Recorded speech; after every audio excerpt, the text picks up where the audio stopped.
Halo, selamat datang di video saya. Kali ini kita tidak akan bahas AI tools atau kita tidak akan mereview gitu AI tools yang baru gitu. Kali ini kita akan berhenti sejenak, kita akan stop em, bergerak dan kemudian merefleksikan em, apa yang harus kita lakukan dengan ChatGPT gitu. Em, Kalau teman-teman perhatikan ngikutin video-video saya gitu, kayaknya sudah lebih dari 5 atau 6 gitu video saya yang bahas tentang ChatGPT, aplikasi ChatGPT, bagaimana ChatGPT bisa digunakan di banyak konteks, um, Chrome extension yang bisa digunakan dengan ChatGPT juga gitu untuk membantu kita gitu. Tapi kayaknya saya juga tidak akan bosan-bosan ngomong tentang ChatGPT karena saya yakin implikasi ChatGPT ke lanskap pendidikan kita gitu di Indonesia itu akan sangat-sangat luar biasa ya, apalagi kita kan bahasa Inggris di tempat kita kan masih EFL gitu ya, foreign language gitu. Jadi kayaknya kalau ada hal seperti ini sangat membantu gitu ya. Bisa apa namanya untuk generate information gitu. Terutama bagi mereka yang bahasa Inggrisnya kurang. Um, Kalau saya boleh membuat prediksi gitu, di tahun 2023 seharusnya mulai ramai, seharusnya sudah mulai pada membahas ChatGPT ini dan implikasinya ke banyak level pendidikan ya. Nah, mungkin primary mungkin belum, tapi secondary school, SMP, SMA dan higher education, pendidikan tinggi itu sudah harus mulai banyak dibahas gitu. Implikasinya itu gimana sih gitu. Model assessment yang harus dirubah gitu secara fundamental ya dengan ChatGPT, gara-gara ChatGPT, pedagogi seperti apa yang bisa memfasilitasi ChatGPT dan saudara-saudaranya gitu. Karena tidak hanya ChatGPT gitu, kita punya ChatSonic sekarang saingannya ChatGPT, kita punya banyak banyak AI tools yang lain yang benar-benar mengubah mengubah lanskap atau bagaimana kita melihat proses pembelajaran di kelas gitu. Jadi seharusnya tahun depan ya Januari gitu sudah mulai boom rame gitu. Kita bikin banyak seminar, banyak banyak webinar lah gitu kalau pakai mau Zoom gitu. Banyak conferences, kelompok-kelompok guru gitu ya. Sudah harus mulai banyak duduk bersama kemudian ngomong gitu. Bagaimana kita melihat AI tools ini di kelas kita gitu. Khususnya misalkan ChatGPT dan kawan-kawannya gitu. Seharusnya jika belum kita bikin rame. Saya tidak nggak bosan-bosan bikin gaduh gitu. Soalnya kalau nggak gaduh kita bakal kaget. Bom waktunya akan meledak suatu saat gitu. Dan kalau kita tidak siap, mungkin saya salah, mungkin saya paranoid. Bisa jadi. Tetapi saya melihat ada banyak keuntungan yang bisa kita dapatkan jika kita bisa embracing ChatGPT dan teman-temannya dengan tepat gitu untuk memfasilitasi teaching and learning processes di apa namanya di konteks pendidikan kita. Saya menemukan diksi yang menarik nih. Kemarin saya ngobrol di Twitter dengan Kit, namanya Kit. Saya lupa nama lengkapnya. Jadi ada terminologi yang menarik gitu. Mungkin tidak baru sih, tapi menarik gitu. Jadi terminologinya adalah plagiarism gitu, plagiarism gitu. Tapi AI-nya dipisah, AI-nya dipisah. Jadi PL-AI-Jarism gitu. Jadi plagiarisme dengan AI gitu, AI. Um, Mengapa kemudian saya bilang Januari harus mulai ribut? Karena kita harus mulai mendefinisikan kembali apa itu plagiarisme. Um, Kalau kita mau lihat dari definisinya, apakah kita perlu gitu redefining gitu ya, redefining plagiarism gitu di konteks kita. Kalau yang kita tahu, misalnya kita bayangkan plagiarisme terjadi ketika kita masukin tugas kita ke Turnitin, kemudian nilainya tinggi gitu, merah gitu, berarti plagiarisme nih karena similarity-nya tinggi gitu.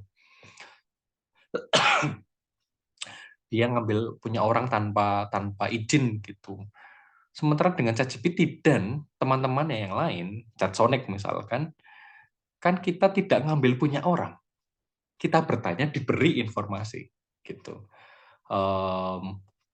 Dan informasi itu unik, dan setiap kali merespon pertanyaan, bahkan pertanyaannya sama, informasi yang di-generate itu berbeda juga. Jadi tidak ada satu informasi pun yang akan sama gitu. Mirip iya, tapi tidak akan sama. Berbeda dengan konsep, misalkan konsep plagiarisme yang misalkan kita ikutin dari Turnitin gitu, kasusnya Turnitin. Sama persis similarity-nya gitu. Ketika similarity-nya tinggi gitu, berarti angkanya mulai tinggi dan plagiarisme terjadi misalkan. Maka menarik gitu. Diskusi pertama dengan ChatGPT dan kawan-kawannya AI tools gitu. How do we define? How do we redefine plagiarisme gitu ya? Plagiarism gitu. That's why terminologi ini, kata ini gitu ya, menarik gitu. Play gitu, plagiarism gitu. Dengan AI ya. Jadi gimana gitu. Tapi saya juga melihat bahwa banyak yang masih melihat sisi plagiarisme dari sudut pandang end product gitu. Karena kalau kita ngomong tentang plagiarisme berarti ada end product gitu, ada dokumen yang dibandingkan dengan dokumen yang lain, kemudian kalau mirip berarti ada indikasi plagiarisme gitu. End product gitu kan, berarti end product gitu. Sementara saya berpikir dengan adanya AI tool seperti ini nggak bisa kita bergantung sepenuhnya pada end product gitu. Dan itu kemudian membawa saya pada pemikiran gitu bahwa PR itu harus kita lihat lagi gitu. Pekerjaan rumah kita memberi homework gitu ke siswa itu harus menjadi refleksi baru. Apakah kita mau ngasih PR atau tidak? Mas Rizang kalau ngasih PR nanti mereka ngerjain via ChatGPT dong. Nanti nilainya tinggi dong karena responsnya bagus. Gak usah kasih PR aja gitu. Kemudian kita bisa bilang, gara-gara ChatGPT dan AI tools yang lain, PR mati gitu, PR kiamat gitu. Bagi saya enggak. Kita masih bisa ngasih PR. Kita masih bisa ngasih PR. Saya selalu yakin bahwa learning and the evaluation of learning itu dua hal yang berbeda. Kalau kita ngomong bahwa PR PR itu mati, PR itu dihilangkan karena mereka bisa nyari jawaban di ChatGPT, berarti kita memang masih fokus di evaluation of learning-nya gitu, and product-nya menjadi mungkin gitu ya, menjadi prioritas gitu karena dinilai. Tapi kalau kita misalkan melihat ChatGPT sebagai rekan, sebagai sebuah opportunity gitu ya untuk expanding proses belajarnya, maka kita bisa tetap ngasih PR dengan membiarkan siswa atau mahasiswa kita menggunakan ChatGPT. Tetapi yang kita nilai bukan end product-nya, tapi bagaimana kemudian mereka ketika ngobrol dengan ChatGPT itu menggunakan a set of skills yang lain gitu dalam proses belajar mereka. Critical analysis, critical reading gitu, active and deep reading gitu. Ada logika yang dipakai di sana. Akan menyenangkan jika itu terjadi. Permasalahannya adalah itu adalah wilayah yang berbeda, wilayah yang baru, dan harus diusahakan oleh guru bikin aktivitasnya, bikin rubrik penilaian, gitu ya, bikin cara feedback yang baru, gitu, tenaga yang dibutuhkan untuk mengubah satu kegiatan kecil ini tuh besar. Yang tadinya cuma ngasih PR, mereka bikin esai dikumpulkan lewat Turnitin misalkan selesai, sekarang tidak sesimpel itu karena ada ChatGPT gitu ya. Maka hal-hal yang simpel tadi itu yang biasa kita lakukan sebagai guru atau dosen menjadi tidak simpel dengan adanya ChatGPT. Kalau kita mau bikin simpel ya sudah no ChatGPT gitu ya. No pekerjaan rumah, no essay, yang hanya terjadi adalah oral exam gitu, viva voce di kelas gitu. Semua ujian oral exam gitu.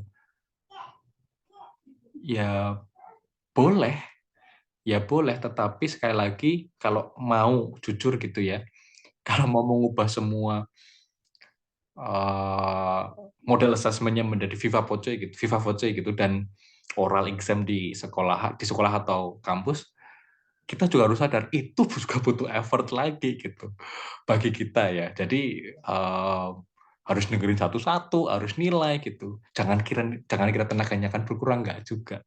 Maka bagi saya ya, poin penting dari video ini saya pengen bilang, jangan dilawan, jangan dilawan. Sama seperti konteks dulu melawan Gojek gitu ya, "Apa ini Gojek? Aplikasi apaan?" Ternyata sekarang kita malah bergantung banyak pakai Gojek gitu ya. Naik motor, pesan makan, ngirim barang gitu, inevitable lah, tak terelakkan. Jadi memang harus ada diskusi besar gitu tentang bagaimana seharusnya kita memandang ChatGPT ini gitu. Itu saja. Mmm secara kritis kita menerima dan kemudian diolah sesuai dengan konteks kita gitu. Semakin dilawan semakin semakin kita tidak relevan gitu, karena ini hanya satu ChatGPT, mesinnya itu GPT-3, belum GPT-4 levelnya gitu. Akan ada banyak aplikasi AI yang akan muncul mungkin di 2023. Jadi, saya ingin meninggalkan pertanyaan tersebut ke teman-teman sekalian. Apakah masih ada masa depan untuk PR atau tidak? Dan jika iya, bagaimana kita bisa mendefinisikan kembali apa yang kita sebut sebagai pekerjaan rumah. That's it teman-teman, bikin pendek ya. Semoga bisa membantu diskusi tentang ChatGPT dan integrasinya di pembelajaran. Thank you for watching, sampai jumpa di video berikutnya. Bye, terima kasih.